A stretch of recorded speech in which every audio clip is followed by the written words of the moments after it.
My dear boys and girls, I consider you as my own children, as my own students. With all my love, I can tell you, be happy. That's what Bhagavan says. Be happy, be happy. He repeats this word, be happy, thrice. Be happy, be happy, be happy. What does it mean? First, be happy. Meaning, if you are not happy, well, what for is the life? What for is the life? I cannot see my passbook and cry. Bank book, bank balance. No, what for is life? So, the end of life is bliss. The purpose of life is happiness. After all the struggle for existence, in respect of avocation, in respect of profession, in respect of mutual relationships, expertise, whatever may be, the pursuit of life has always been to be happy at every stage. At every stage. So be happy meaning be individually happy. This is what Bhagavan's message is. He repeats this, be happy, be happy, be happy, thrice. So first, be happy meaning, as an individual, as a person, be happy. Well, how can you be happy? First, physically fit. Physically fit. It's unfortunate at an young age, just between 20 to 25, they cannot stand erect like that. They want to lean on the table or lean on the wall or stand like that. Age 20, 25. What for? What for? Because the backbone is not straight. They are not physically strong. One has to be physically strong, physically fit. If you are not physically fit, we cannot accomplish anything in life. Impossible. Physical fitness is the first, foremost, primary thing. Physically fit. Well, how can you keep fit? Look at Bhagavan. Until recently, he maintained same weight. Same weight. He maintained same blood pressure. He maintained same pulse rate. The whole physiology, all the investigations confirm there has not been any change in him for the last several decades. Maintained same perfect health. Why? He is physically fit. Why and how? I very well remember an occasion, Swami talking to a person who has a hefty body. He goes to him and talks to him. Are boy, I performed the marriage of your parents and you are born, I named you.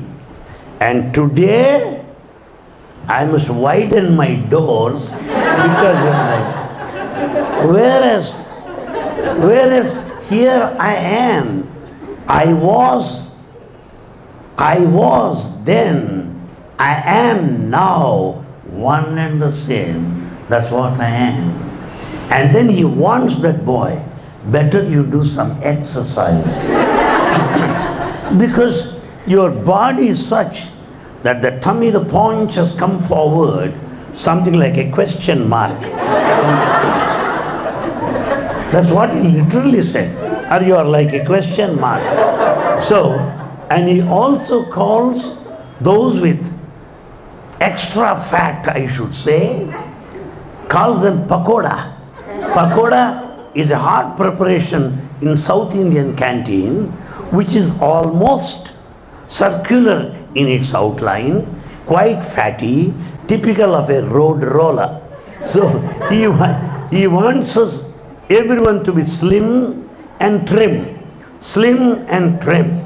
Better we do some exercise. That's what Swami tells everybody. Why? On the last day, as we plan to return from Kodaikanal, These are Bhagavan's comments.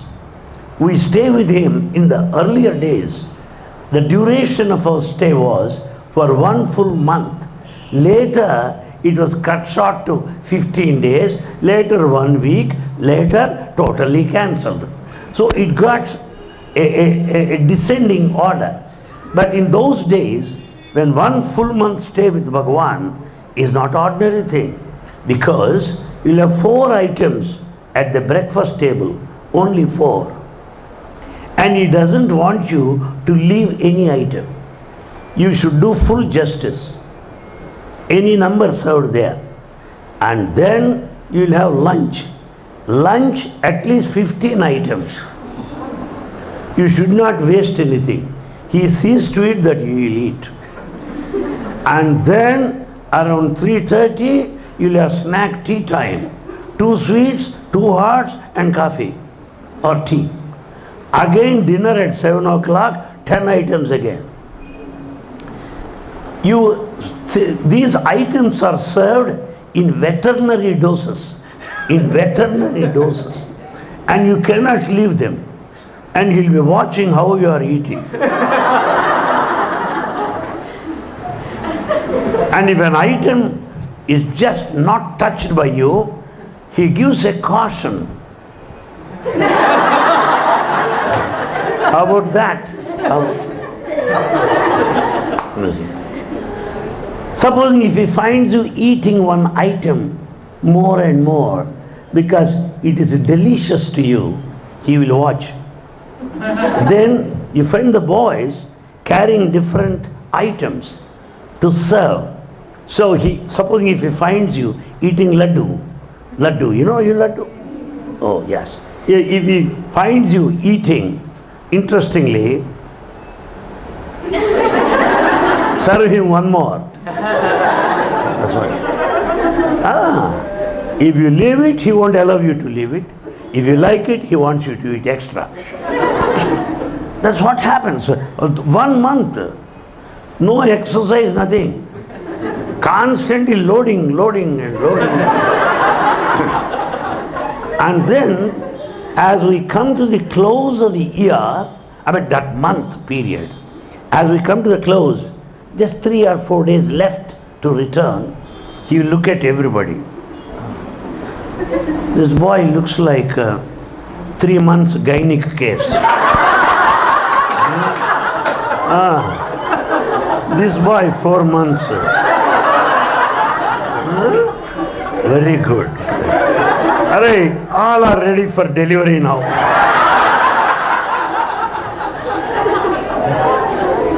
He'll start making fun of him. Like that. And then says, no. Boys should eat well. You should eat well. And then tells them, you see, after you go home, do some exercise. Now it's okay. After you return, well, then you do some exercise. Why I'm telling is that the art of living is different from art of life. Bhagavan speaks of art of life, not art of living. Art of life is different from art of living. Art of living relates to your job, relates to your salary, pay packet, relates to your residence, how posh it is, the luxurious furniture you have, and the courtesies that you maintain, and the status and the dignity that you command, you assume yourself. That all comes under the title Art of Living. But Bhagavan speaks of art of life. The art of life has got these 3 components. The first component is the physical component. So he says, be happy, meaning physically be trim. What does he say how to be physically trim and slim? What does he say? Though I am repeating what Baba said, never be under the impression that I am following what he said. I'm quite efficient in quoting him, not proficient in practicing. So I'm just sharing with you what I heard from him. Don't take me as a role model. So what he says is this. It seems, not you, some seniors. Half the stomach should be empty. And the other half, the one half should be full of water. The food should be only 1/4 of it. But we are not satisfied. We should eat to that extent that we should be able to pick it up easily. And the good sign of eating coefficient, if I call it EQ, eating coefficient, the good sign is, as Baba puts it, you should be able to get up with as much ease as you sit. We sit finely, but to get up we need two people to. So if you get up with as much of easiness as you have while you sit at the dining table, it means that is perfect. So first, to be happy relates to the physical component of having regular dietary habits, of having regular exercise, look slim and trim, presentable, because when you go for an interview or when you talk to large audience or when you meet a friend, they should feel like looking at you. They should not feel when he would leave the platform, or he should not be like a nightmare. And no, it's not like that. You should feel like looking at him or looking at her more and more, depending upon the physical personality. The physical personality is quite easy by practicing Baba's prescription of regular exercise and dietary habits. And then we have got another point is this. Baba, how to look young is our question. Nobody wants to look elderly. If you tell anybody, sir, you are an elderly person, shut up. Who said that? Not who said, nothing to do. So people don't like it. Even elders would like to be addressed, boys and girls, how are you? Not like ladies and gentlemen, respected elders, revered elders who are ready to the tomb. It's not like that. Boys and girls, that's all. All are quite young. And Swami, how to look young? Yes, how to look young? He gives a secret. What is it? If you have your senses under control, you will look young. Senses and control. I am senseless man. And I speak nonsense. What is that senselessness? How to go beyond senses? What are the senses? How to control them? He doesn't spiritualize it. Bhagavan is so great, is so simple. That's why he has endeared himself at the global level, at the cosmic level. Complicated things are made simple, whereas you and I make simple things complicated. He will simplify everything. What does he say? See no evil, see what is good. Hear no evil, hear what is good. Do no evil, do what is good. Think no evil, think what is good. That is the best way to God. That's what Baba said. Therefore, my friends, the easiest way to look young is to have a kind of control. See what you are supposed to. Hear what you should. Think that makes you happy. That would not make you terrorized. That would not make you agitated or disturbed in the least. So this is what we call be happy, meaning look young. Just apart, some of my students who were my students 30 years ago or 40 years ago, whenever they meet me in my trips abroad, They come and say, "Sir, you look young." I call him back.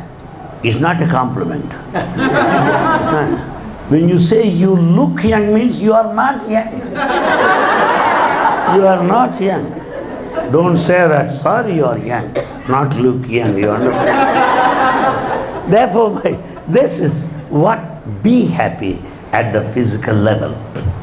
We can also be happy at the level of our mind. You can keep our mind always happy. We are not happy, particularly youngsters today, because you want to be everything. Supposing she sings well, let me sing like her. He dances, let me dance like him. If he gets 2 lakh salary, let me get like him. If he is very popular, let him. You cannot, impossible. You cannot be all in one. Jack of all trades, master of none. That's what happens. So do not imitate. Impossible. Imitation is human. Creation is divine, as Baba says. You are mentally worried. You are mentally dissatisfied. Why? Because you compare yourself, you compete with everybody, and you want all the qualities, everybody, the highest, the topmost qualities, to be all put in you like a multivitamin tablet. God is not a fool. He is not a fool to give you all the talents. We are all His children. He gives one talent to everybody.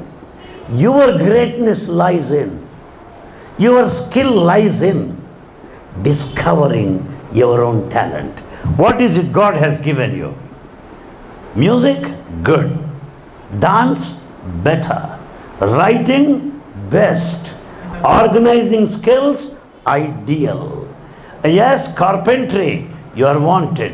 Electricals, you will be in demand. I can organize, very good. So instead of being a singer, a horrible, terrible singer, and to sing before none, better you recognize, better you identify, better you discover the gift, the talent that God has given you. We look to everybody, but we don't look to ourselves. Simple example. In my own life, God has given me this much of common sense to know what I am gifted with. Therefore, I never ended up my career as a musician. I never tried to be a dancer because I know that I am not fit for that. Let us know the areas where we are unfit. Mathematics, and pakka unfit for few lives to come. I am unfit. I know that. Therefore, my appeal to all of you is discover yourselves. Find out the talent what He has given. Everyone must be having one talent or other because we are His children. Talents are divine. Stop copying. Stop imitating. Stop competing. Stop feeling jealous of others. Stop feeling envious of others. If you know yourself, that God-given gift, you will dominate everybody. You will be superstar number 1. Then you can be mentally happy. You can be mentally happy.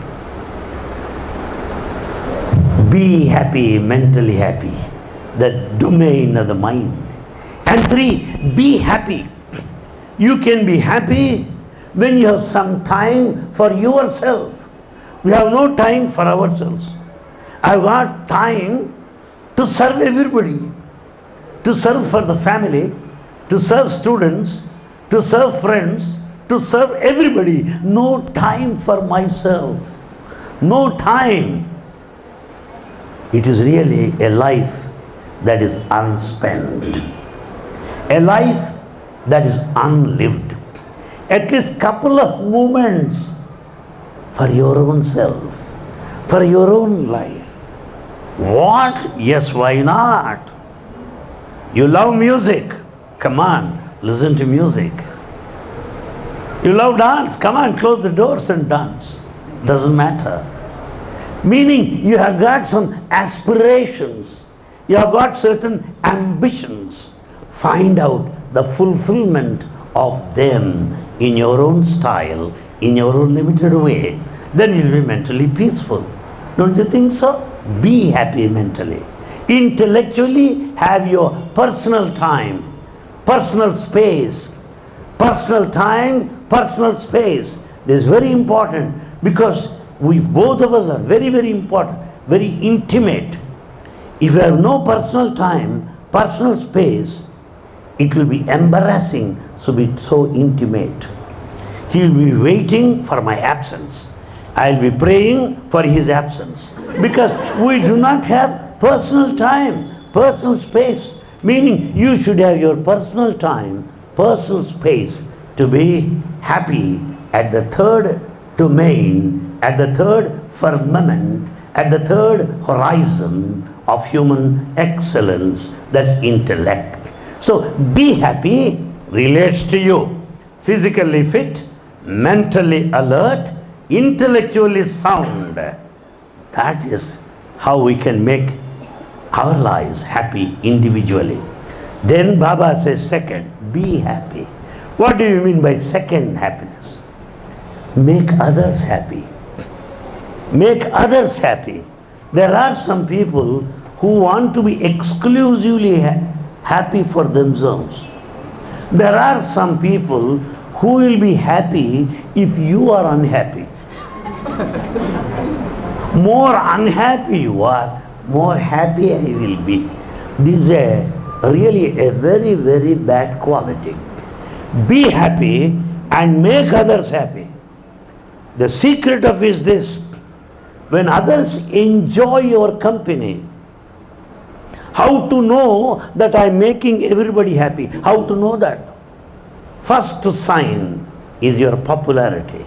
We know some of the students, or some fellows, just average in the class, 50 marks or 60.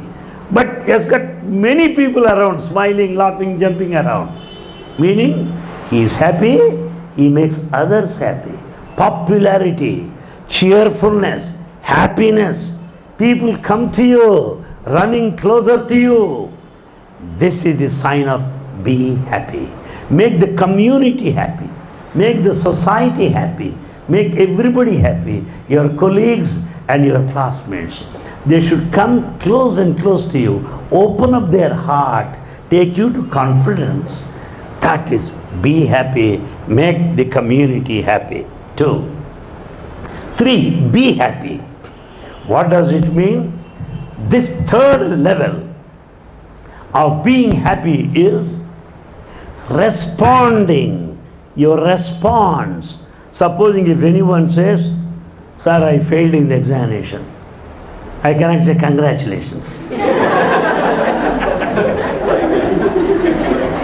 Supposing if a fellow says, "Sir, I missed my flight," I cannot tell him many happy returns of the day. Meaning you do not respond. When others are happy, when you share their happiness. When others are miserable, when you share their misery. When others are out of moods, when you make them cheerful. When others are tragic or melancholic or sad, you should make them smile. By making others smile, you can smile forever and ever. If you smile for yourself, well, there are miles and miles to go forward in future. So make everybody happy. That's what the second meant. The third, be happy, meaning responding, reacting, being sensitive, being receptive. If anyone says, "Sir, I got low marks," it's good. After all, what low marks? That he got high marks today and you got low marks. Tomorrow it will be his turn and you will be in that position. High or low, what is it? Really, some people say, they were talking to me this evening, "Mr. Anil Kumar, why are you sitting here?" I sit on the stone benches, quite to the compound wall. I said, "Why? Why not?" "Oh, you are VIP, Anil Kumar, why do you sit here?" I told him, VIP according to you is very important person. To me, very insignificant person. Very insignificant person. If you are very important, all of them will come to you. You need not go and sit. All of them will come and say, hello sir, how are you? If you are then you are a very important person. If you people seek your company, if you people want your company, if you people greet you, well, that is third level of happiness. The third level of happiness is possible when we help others, when we console others, when we are of some support to others, and see others are also happy, then you can be happy. Therefore, my dear friends, be happy, be happy, be happy. Meaning individually, socially, and intellectually. That's what I wanted to draw your attention this pleasant evening.